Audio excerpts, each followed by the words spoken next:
initially we think that what people bring to us is because of us, and we want to react to that.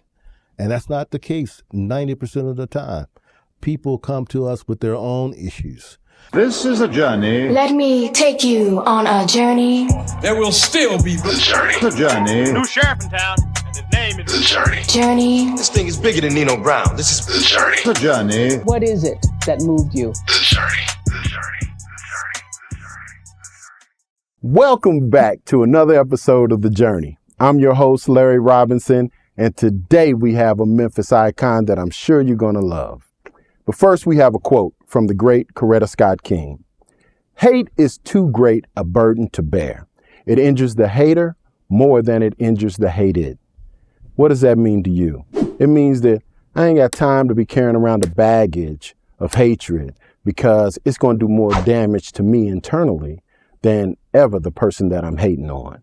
So listen, this Memphis icon, if you've ever been to his house at any of his many parties, it's everybody. It's every walk of life. Every walk of life of Memphis you can imagine. It's sincerely the United Nations at one point. So we talking about none other than J.W. Gibson, straight out of South Memphis, a military man, went to the Navy. He was a former hairstylist, visionary, a true visionary, brother, son, entrepreneur, leader, husband, father. I mean, the brother's a renaissance man. Without further ado, we have Mr. J.W. Gibson. What's going What's on, up, man? After I did it about 25 times, the intro, I finally got it right, I guess. You got it right. You got it right, bro. So, man, we're going to jump back. We're going to go to South Memphis. Okay. And just want to get an idea. Tell me about that household that you was raised in. You know, what was it like? Your early memories.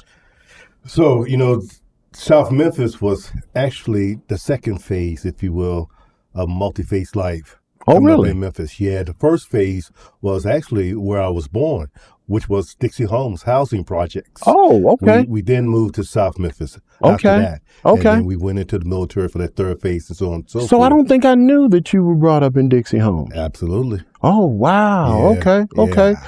Who outside of the immediate family had the biggest impact on a young JW? Outside. That would have to be my manager. In high school, Really? I used to work at Pick Pack. Okay. Grocery store. Okay. At Okay. Bellevue and Macklemore. Okay. And Roy Williams was his name. Okay. And he made a pretty substantial impact on me from the perspective of how I learned how to deal with negative haters, as you described Yeah. in your entrance. He was a booger bear. Really? He was one of these guys that liked to use his power. And if he had something against you, he used that power pretty heavily. Really? But again, he had the biggest influence because it was a negative type of connotation that he was throwing my way. Right. But I figured out how to deal with it and still rise. Okay. Okay.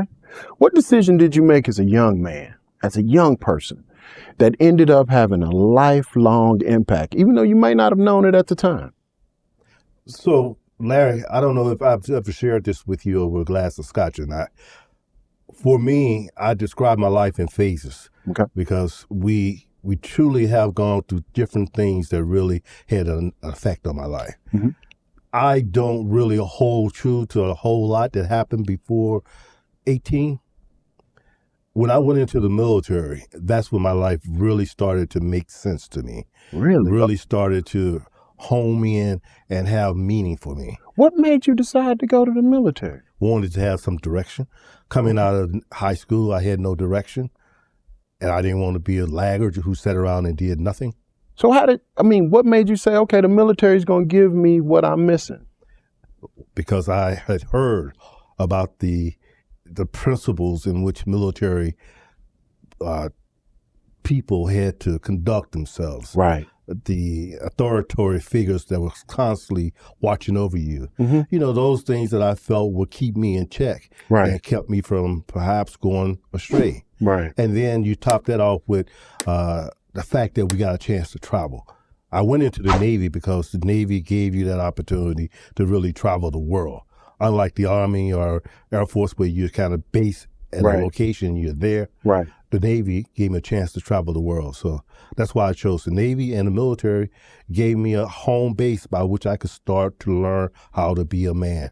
All those places that you were on ports and stuff like that, what was your favorite? Has to be Venezuela. Really? Why Venezuela? Yes. Had to be something with the ladies, I imagine. Absolutely. Absolutely. When did you know you were going to be okay? When could you look in the mirror and say to yourself, I can do this thing called life? Ooh, that's a good question.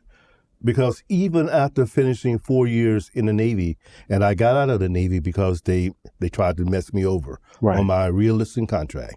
They had promised me short duty, but when the contract got put before me, it was actually another tour out to sea. Oh, man. So I ended up getting out of the Navy in Germany. I took a couple weeks and hung out in Germany, and then I came back to the United States. When I came back, I went to work for Memphis Like Gas and Water. And Memphis Like Gas and Water back in the day had this program called Loan Executive. Okay. So they sent me to United Way for one period. Okay. As a part of this management trainee piece. Right. You go to United Way, they help you with your verbal, written communications and blah, blah, blah. In return, you help them promote United Way. That's where things really changed for me. Why? Because it gave me an opportunity to really discover Memphis. Mm-hmm. Prior to then, I knew nothing about Memphis but South Memphis. Okay. And when I came back to Memphis out of the military, went to work for United Way, again, it opened my eyes to so many different things about what Memphis really represents. What stood out to you? What stands out to you now that you learned back then? The thing that diversity is key. Oh, okay. Diversity truly is what makes Memphis what it truly is and has the opportunity to be. Okay. So that's what opened my eyes tremendously. We got an opportunity to learn that the healthcare industry was the number one revenue producing. I actually thought it was logistics. Right. And a lot of people still think it's logistics. Right. That's what I would have thought. Because of FedEx and so on and so forth. Right. But it's healthcare. It was then and still is to this very day. And that gave me an opportunity to explore that entrepreneurial seed that had been planted in me. So you have a healthcare supply company. I actually do. Yeah. So it had a lifelong impact on you. Okay. Absolutely. Okay. That's where I first started my business. Okay. My very first business, which is the Premier Group. Okay. Okay. How different are you than the person you dreamed you'd be as a young person? Had no idea who I would be as a young person. You know, the only realization that I truly had about myself was that I was this loner, and I enjoyed being a loner. But you had brothers and sisters. How was you a loner? There was actually 6 of us Yeah. all together, 3 boys and 3 girls. In the house? Yes. How big of a house? Oh, man, it was probably 900 square feet. 900 square feet, and you had 6? So it was 6 of y'all? Yep. Wow. Okay. Okay. Quick question. As you know, the loner part is a mental thing more so than a physical thing. Absolutely. You can be in a room full of folks. And be just as alone as you want to be. Absolutely. Last question of the segment. When did you, J.W. Gibson, realize you were a black man? In the Navy?